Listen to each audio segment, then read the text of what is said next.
Hey, what's up, guys? We got episode number 263 of the Golf Podcast, and in a minute, we're going to bring the team from SuperSpeed Golf on. Let's give a little bit of the backstory about how this happened. You want to take that over about how we ended up connecting with these guys? Yeah, sure. So Kevin Sprecher, who we talk about a lot, he's the head of instruction over at Sleepy Hollow Country Club. We've done numerous videos, if you haven't seen any, with Kevin. He is one of the ambassadors who preaches SuperSpeed Golf, where he trains. And he introduced us to Kyle and the team over at SuperSpeed, and we ended up eventually meeting Kyle after the fact down in Orlando about a month ago. Spoke with him briefly, went through a very brief training. I think it was level 1 training of SuperSpeed, which was on that demo day video that we put out on YouTube. You could see the whole thing there. I go through an awesome training and experience the product firsthand. And then we talk to Kyle a little bit and say, hey, you got to come on the show. Right. So fast forward, here we are. And here we are. And the truth be told, we don't know a whole lot about the system. Right. Just have heard things. We've seen a lot of tour players. You guys obviously have seen like Phil Mickelson. We've seen those videos of him using it, and obviously to some great effect because Phil is keeping up with anybody off the tee right now. That's right.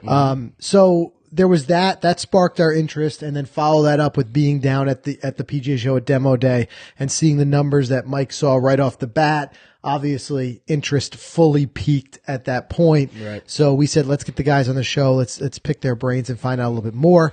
So we're going to shoot to that interview in a second. We actually just wrapped up recording that, so we're going to flash back to that. Speaking of which, stick around for the end because there's going to be a special little surprise. Yeah. That's all I'm going to say. There's going to be a special little surprise in there for you guys.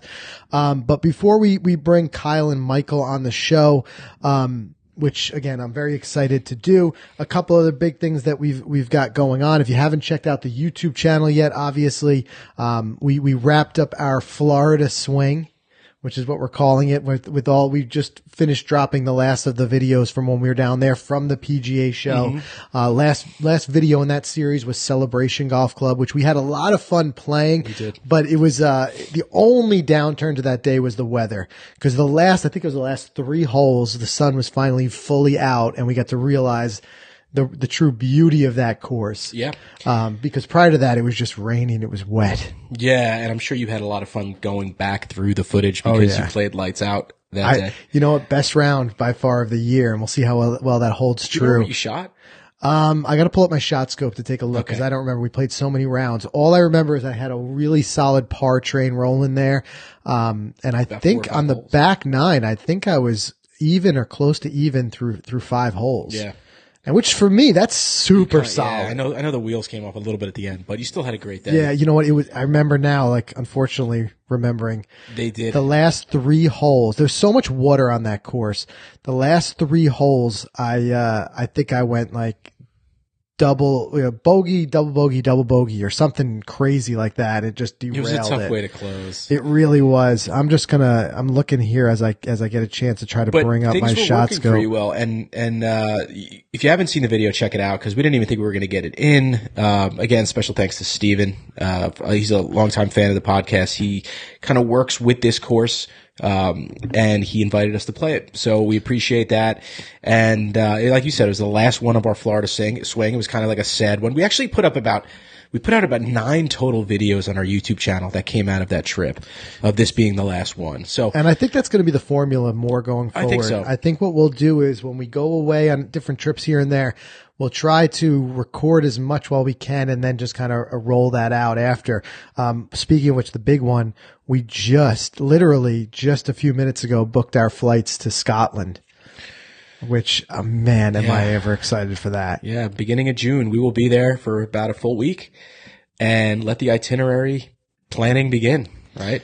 That's it. I mean, when we know more, we're still working on the actual itinerary. We got the flights booked. When we know more about the actual courses and where we're going to be playing, we'll start to let you guys know here. But it's, super excited. By the way, as I'm doing this, I pulled it up. I shot an 85 at Celebration that day. Not bad. And it's kind of funny because I'm looking back through my shot scope and the first 4 holes were terrible. I remember I put my opening tee shot in the water. That's right. If you remember that. So I went like this on the start, double bogey, bogey, bogey, bogey. right? So that's my first 4 holes. Through the next series of holes, listen to this. Par, par, bogey, par, par, par, par, par, bogey, par, par. Nice. So I was 2 over through 1, 2, 3, 4, 5, 6, 7, 8, 9, 10 holes. I went 2 over on 10 holes in the middle of that stretch. And then here it comes. Ready? The last 3 holes. Double bogey, double bogey, double bogey. Come on, Frank. Right? So 42 on the way out, 43 on the way in for a 45 with a stretch of what did I say? 2 over in 12 holes. That could have been something. Could have been a 78, 79 area. That's all right. Yes. Still not a bad day. You know, Florida, tons of water everywhere. A few little mistakes can get you in a lot of trouble. Yeah. We're going to talk about it even more on the podcast going forward. I want to continue this trend that I've been working really hard on of playing smarter golf by not necessarily worrying about making great and perfect shots all the time, but more so making less bad shots. But I ended up hitting 64% fairways and 39% greens that day. Oh, there you go. Unlocked 41 medals. What a day. That's sweet. So that was really cool. That was a lot of fun. Hope you guys enjoy that video. We're getting to where it's starting to warm up a little bit more. We're going to be playing a lot more golf. And as we do, obviously, we'll be showing that to you guys and bringing that along here. All right. I want to leave as much time as we can to jump into this interview because, like I said, we really learned a lot about SuperSpeed Golf. Speaking of Kevin Sprecher, I remember speaking with him and he was saying that speed was one of the hardest things to train and to teach. It's one of those things that in the past it seemed like you either had it or you didn't, within reason. But here we're seeing a tool that is actually seeing measurable, quantifiable results where people are getting faster. And what you'll find in listening to this is that it's really well-founded science that's working in a lot of other sports. So it's only logical for them to start to bring this to golf. And SuperSpeed is a company that does not just work within the golf realm. They also are working with baseball players. I heard a little bit with tennis. Sure. So it's an application. It's a training application that can be used in different areas. But obviously for us, we want to see how that's going to apply to golf. Before we jump into the interview, I want to do a quick word from our sponsors. Specifically, we want to thank the guys at Titleist as always. That they're the #1 ball in golf. And, we're very excited to talk about Team Titleist. You guys see the TT sticker, Mike? I see it right there. In fact, it's on your cup there too. Oh yeah. So if you guys see that sticker and you may see that around social media, what that is it's Team Titleist. And there's so many exclusive opportunities that come from being part of the team.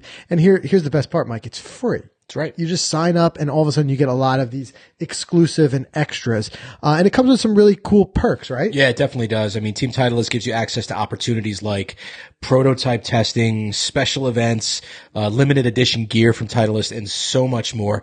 And some of those events, for example, the annual Team Titleist destination trip, this is their 4th year running. This year it's at Whistling Straits, which is the site of the 2020 Ryder Cup. So, sign up. Like Frank said, it's free. Join us on Team Titleist at www.titleist.com/Team Titleist.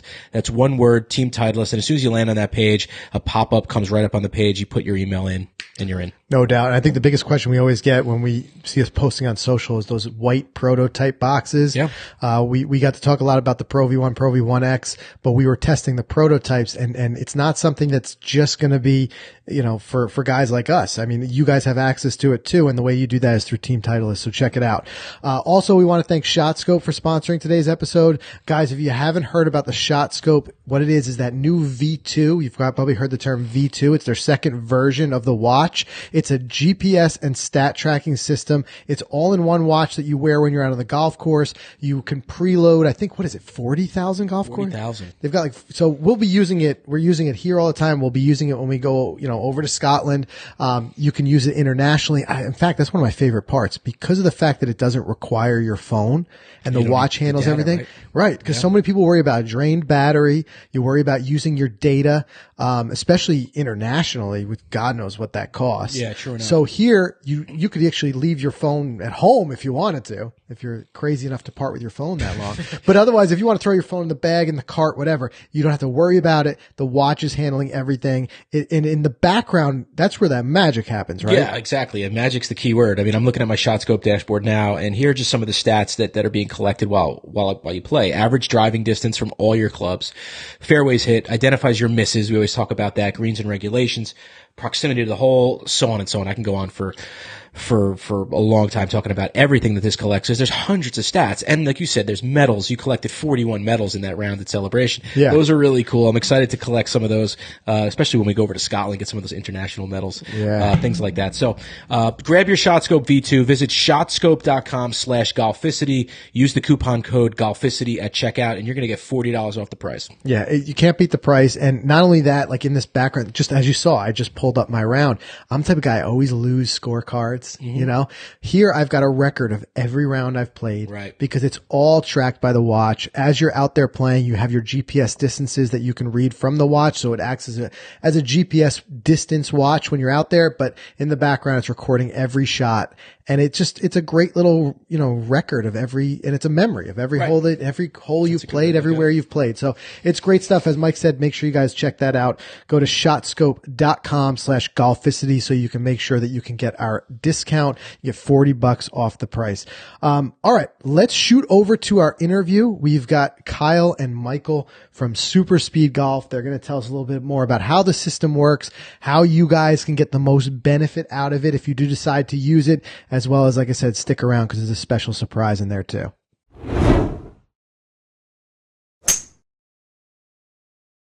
All right, so we're pleased to have Kyle Shea and Michael Napoleon on the show. These guys are with SuperSpeed Golf. We obviously, if you guys watched our video when we were down at the PGA show, you saw that Mike had some really quick success with it right off the bat. But it's been making a lot of waves. We're hearing the name SuperSpeed a lot, so I'm really happy that this has brought you guys on the show. I can't wait to dive in and talk a little bit more about it. But first, let's do some introductions.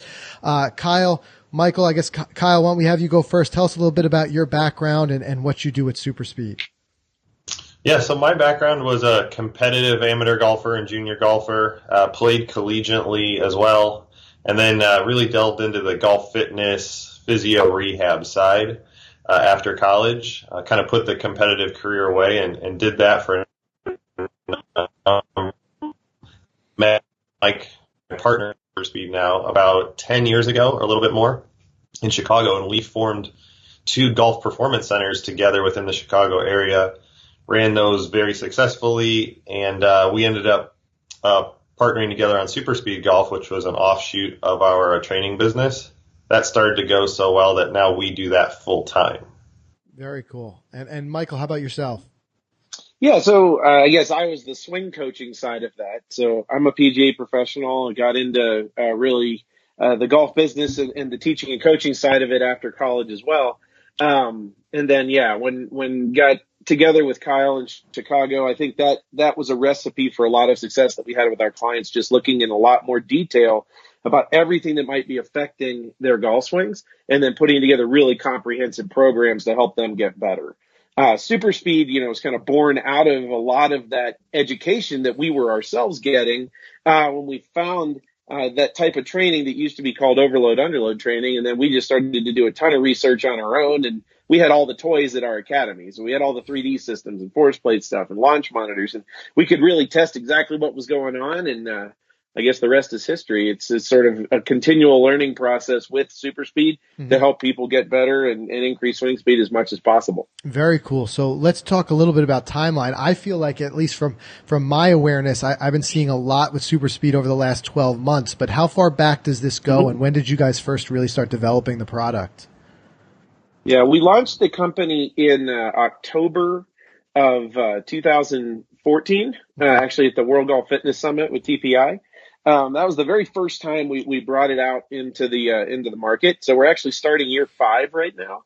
We've gotten traction, I would say, especially with the tour players from the start. You know, it really started to pick up, and now, I mean, we have over 600 players on tour working with this product actively. Wow. So the handful that you see on the range, you know, from tournament to tournament, there's a whole lot more of those in the background. I think it's up to about 110 current exempt on the PGA Tour this year. So that's pretty amazing, the traction that we've gotten with that, and obviously that information just spills downhill in the golf world, and now we see a whole lot of people wanting to get on board and increase their swing speed. Well, we've all seen those I guess you call them now viral videos of Phil Mickelson really putting in the work with swing speed. So I would imagine he's one of the big ones for you guys.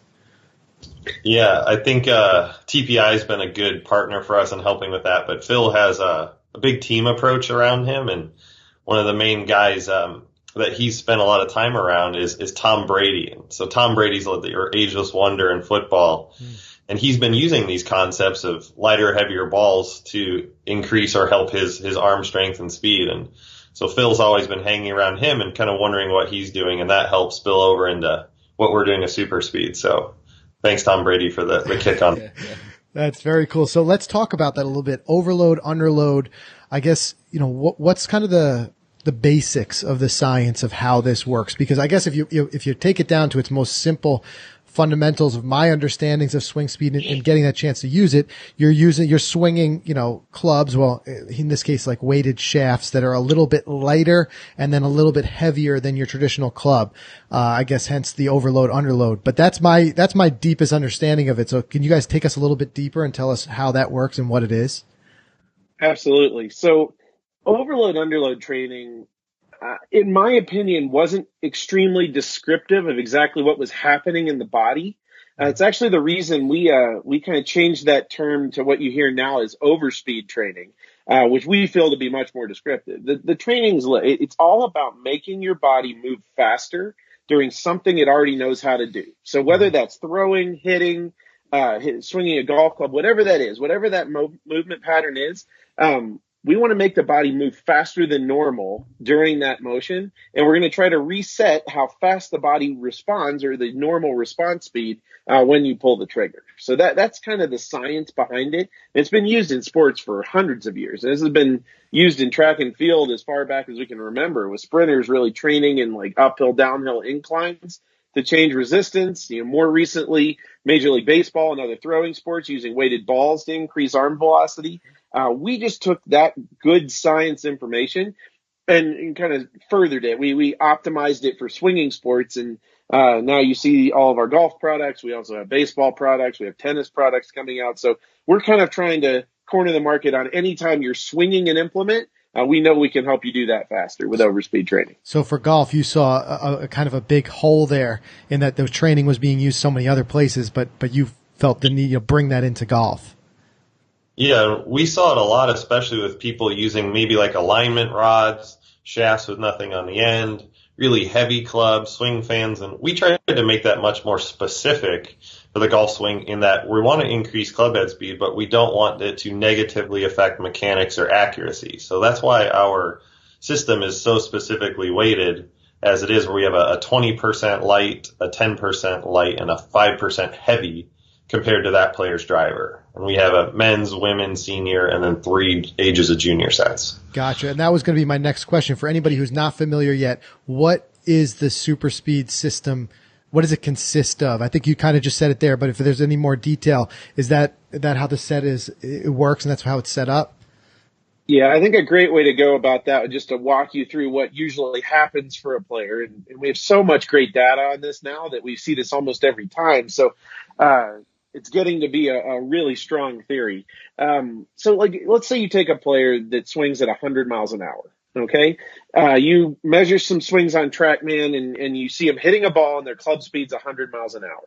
When we give them that green club, it's just light enough that it's going to still access exactly the same motor program, for that player. So they're going to make exactly the same swing. And we've measured that on 3D and ground force and all kinds of other things. If you get too much lighter than that, you start to lose a lot of the lower body interaction in the swing because it's just too light. There's not enough resistance. Mm-hmm. But 20% light is kind of a magic number. Now, that player that started at 100 with their driver, if I give them that club, we see on average that they'll swing around 118 to 119 miles an hour. So about 18 to 19% faster than their normal swing speed. Now, what happens in just a very short number of swings is your brain remembers that your body is responding much faster than normal. And it starts to try to do that. It starts to reset that normal reaction speed to this faster number. So then we immediately give them that club that's only 10% lighter than their driver. Now, after doing the green club, they're going to still be swinging that usually around 115 to 117. Okay, so still significantly faster than their normal swing speed. Then we'll give them that red club, which is 5% heavier than their driver. Now, what's really interesting here is that if we gave them that red club first, we know that it would slow them down by at least 5 to 7%. But because we've just done this little neuromuscular reset with those two light clubs, they'll still be swinging that light club or the heavy club, which is 5% heavier than their driver, about 110 to 112 on average. So that's 10 to 12% faster than normal with a club that's heavier than their current driver. That's actually why we call this overspeed training, because all of these swings are much faster than the normal swing. Then we'll put the skill element back in. If we go have them hit another few balls on TrackMan, on average, we're going to see about a 5% jump in effective performance speed right after the training. And then it takes about 6 to 8 weeks for that to become permanent. Gotcha. That was going to be my next question. So as you're resetting the body and the mind, how does that kind of, what's the longevity of that? And is this something that you would, constantly retrain on in order to really, to groove a new, mechanic, so to speak?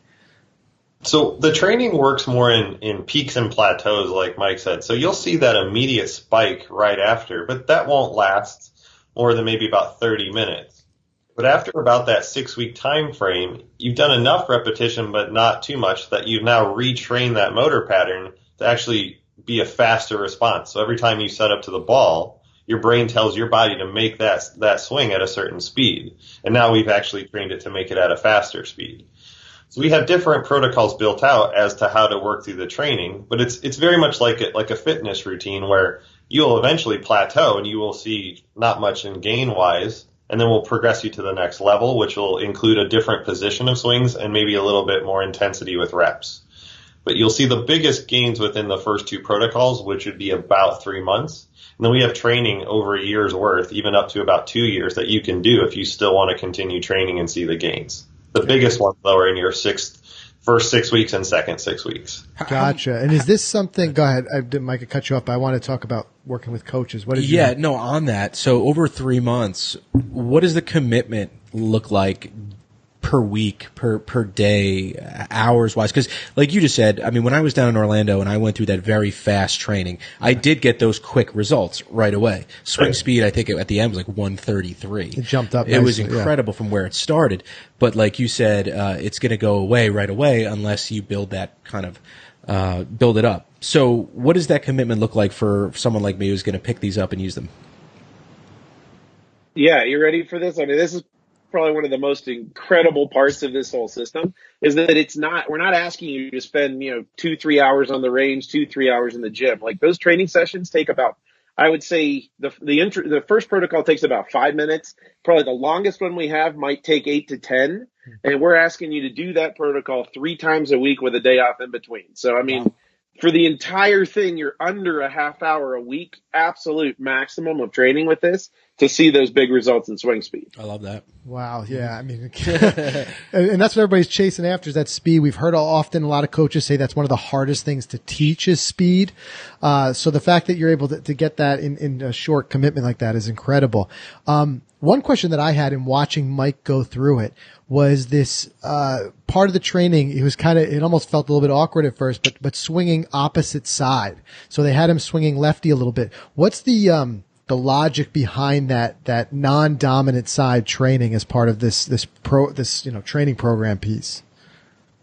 Mike, you want to grab that? Sure. Yeah. So non-dominant training is another thing that's been done in many other sports for a very, very long time.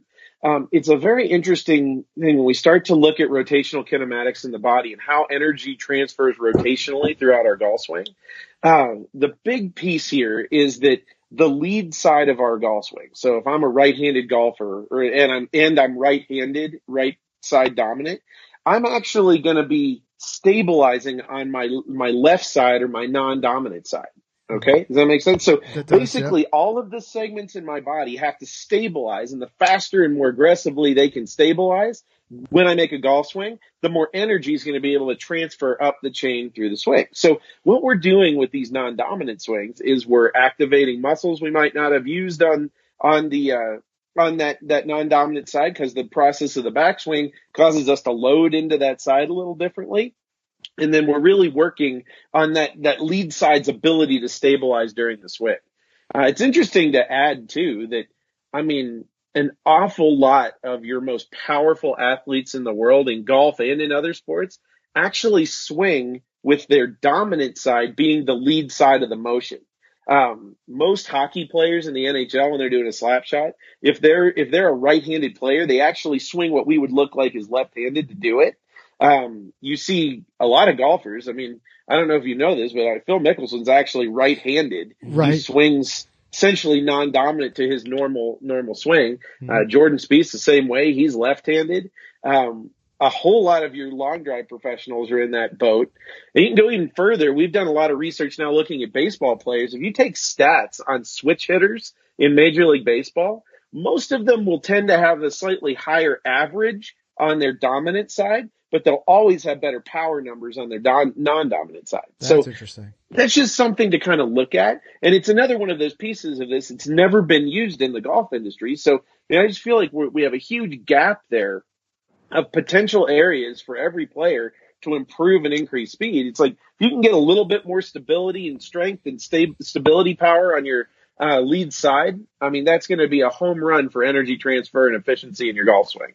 Yeah, it really makes a whole lot of sense. Another question that I had, is this something that has to be done with a coach?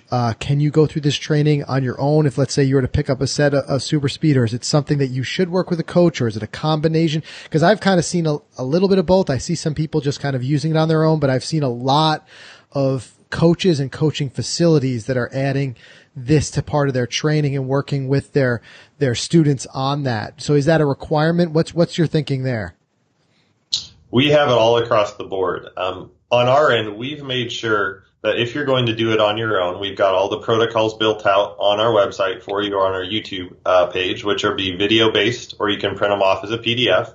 We'll also take you through a dynamic warm-up protocol beforehand. So the goal of this obviously is we want you to increase speed, but also do that safely within your body. Mm-hmm. But if you add it within a coaching or maybe a fitness philosophy or background or coach, what we're looking for is just making sure that you periodize it correctly with everything else that you're doing. So the goal of this is we want maximum output throughout the body. And if you're doing this when you're fatigued, maybe coming off the course or at the end of a lesson, end of a fitness training session, all that's just not going to get the same results because you won't be able to output as much speed throughout the training. So if you can combine it with a coach, it's even better. So they're going to give you other tips that you might be able to work with, other things they can look at with maybe technology they use. And this is just that one piece to add to the whole puzzle of what you might be doing. Gotcha. So if Think about it as like, go ahead. Sorry. I didn't mean to interrupt. No, it's okay. I just was wondering, so if someone did want to work with a coach, is there a way that they can identify and find a coach that already has SuperSpeed as part of their arsenal, so to speak? Yeah, we have them all across the country. We have some listed on our website called Ambassador section on our website, and they could also just send us a message. But most of the coaches out there now are using it within their training. So I would say it's fairly likely that if they have one or they know one in their area, they have heard of us or they're using our system already. Got it. Okay. And then I'm sorry, I didn't mean to cut you off there. It's all good. Sorry to jump in there. I was just going to say a real simple way to look at that whole thing is it's like a good, better, best scenario, right? Mm-hmm. We've created the good scenario for anyone that's playing golf to be able to buy this system, go on our website and get effective, good results out of it. Better is obviously if you can work with a swing coach and incorporate it in with other mechanics and elements, that's fantastic. And if you can get to the best level, which is what a lot of our tour players have, where they've got a whole fitness team and medical staff and coaching staff and everything around them, then you can obviously fit this in the most optimal ways possible. Gotcha. All right. So if someone did want to get involved, are you able to kind of let us know what the cost of a system like this would be? Yeah, so we're offering all the Golficity listeners a 10% discount if they want to go ahead and order through our website. Thank you. We appreciate that. Thank you. Yeah, $180 for that 3-club set. They can just go ahead and enter the code Golficity at checkout, and that'll give them that discount. So normally it's $200 or $199 retail there. And then all on the website is the access to the training protocols. So even if they just want to go on there and see what it looks like, maybe to go through the training, also check out our social media pages and just get a feel for what the system looks like, how you might work through it. It gives you a very good idea of what to expect before you purchase. So, and once they purchase it, there's no like monthly fees for the training, like what do you call it, the training videos or anything like that. It's a one-time purchase, is basically what I'm trying to say, right? Yes, one-time purchase, and but we want to hear from you too. So if you got any questions for us, we get emails, DMs, any type of message all the time. So we're there to help out if you have anything that comes up while you're doing the training. That's great. That's very cool. And I tell you what, I think I like that. I mean, it's a price point that's not too expensive. A lot of people can get in, and it's something that I would imagine, as you said, we're talking about training for up to 2 years. It's something you're going to be using season over season. So yes. It's got some longevity to it as well there. All right. Well, that's great. I mean, Mike, did you have any other questions for them? I just wanted to maybe ask, I wanted to reward one loyal listener. You guys cool if we give one of these systems away? Yeah, absolutely. I kind of put you on the spot there, but thank you. But awesome, Art. So we'll take care of putting that together, and we're going to run with that. Yeah, guys. Thank you, guys. We appreciate the discount. It's very much appreciated, and you guys kicking one in, we'll give one back. But if they're not our lucky winner, it still seems like it's something they can get to and they can try. As you said, a lot of different coaching facilities have it. So if you want to see it, I would imagine that a lot of people, what they do is they probably start with using it with their coach, and then probably purchase a set that they can use on their own in between. Does that sound about right? Yeah, we actually have been we've been really endorsing a speed clinic series at just about half of the PGA section coaching summits and things around the country at this point. It's really what we do a lot of now. We travel around and speak at different types of coaching events and things to try to help coaches use this system with their players better. So there's most likely even some of those type of programs running in their area at this time. So, if you can find out and see some of those speed clinic kind of programs, we'll have more and more of those to come around the world. I think what's so amazing is that the results are so kind of quickly justified. I mean, we just saw it with Mike going through that training. I mean, how long were you working at it? Like 10, 15 minutes. 15 minutes. And you saw that improvement. But I'm glad you guys were able to answer some of those questions, because that was the one big question we had, was we saw that quick jump up from him doing, working through the 3 different clubs. But it was as far as how long does that stick? But I think you've answered that question well, is that as you do it more and more, the mind body just kind of starts to create a new normal.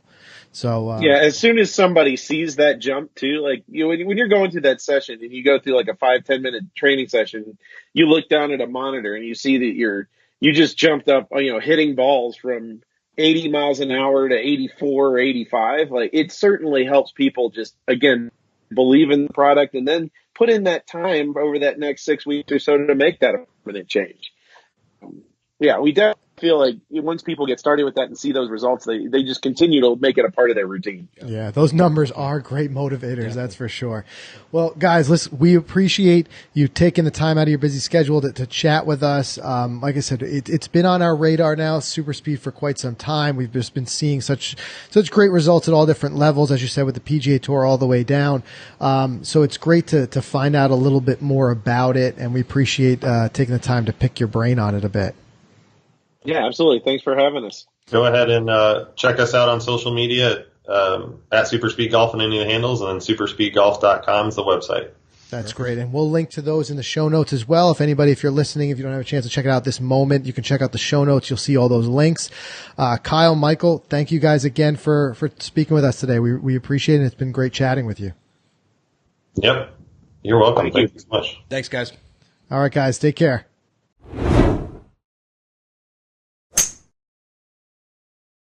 All right, so super generous of them to give us one to give away.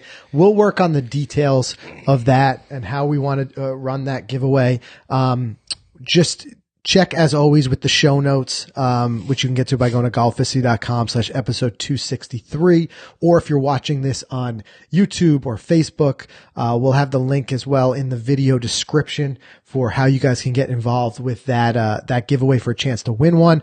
Otherwise, as the guys said, use that code Golficity. They were cool enough to kick in an extra, what was it? I think they said 10% discount off of the system. And it's one of those training aids.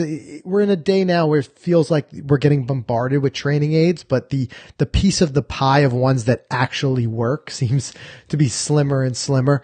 So when you see something like this that has those really quantifiable results, it's not something that's subjective. You swing it, you look at your swing speed. If you've got something that tracks your swing speed, like you did in the video, the numbers are right in front of your face. Right. So it's great. And I think it's founded in some really great biomechanical science. I mean, it's really sound in that way. So the guys are going to be, they're going to send us one. So me and you are going to do some training on it as well. We'll work with that a little bit this spring, and we'll see how that translates to our distance. We can watch our stats on ShotScope and see if some of our distance stats go up. If yours go up, I'm going to get a little scared. That's going to be scary. Yep. So we'll see. We'll see what happens. But guys, check that out. Thank you as always for tuning in. The other thing I always want to mention, if you're not already part of our Facebook group, make sure you join the group. It's a 100% free group. And it's a great way to chat between episodes. We've got, such an exciting crew of golfers in there. So supportive, helping each other out. People jump in there with questions. Hey, I'm buying a new bag. What should I look for? And then immediately I see like 10, 15 responses of people talking about their experiences. It's great. We've seen a lot of meetups happen out of it. People posting where they are, looking for a game, and then a foursome will pop up and guys will get together and play. So it's probably one of my favorite things that have come out of this podcast is that group. As I said, it's free. Just go on Facebook, just search the Golf Podcast or Golficity. You'll find it. We also always link to it in the show notes. Join the group. It's a public group, and join the conversation. And that way we can see you guys there in between episodes. Thanks again for listening. Remember, this is episode 263. If you want those show notes, just go to golficity.com/episode 263, and we'll see everybody again next week.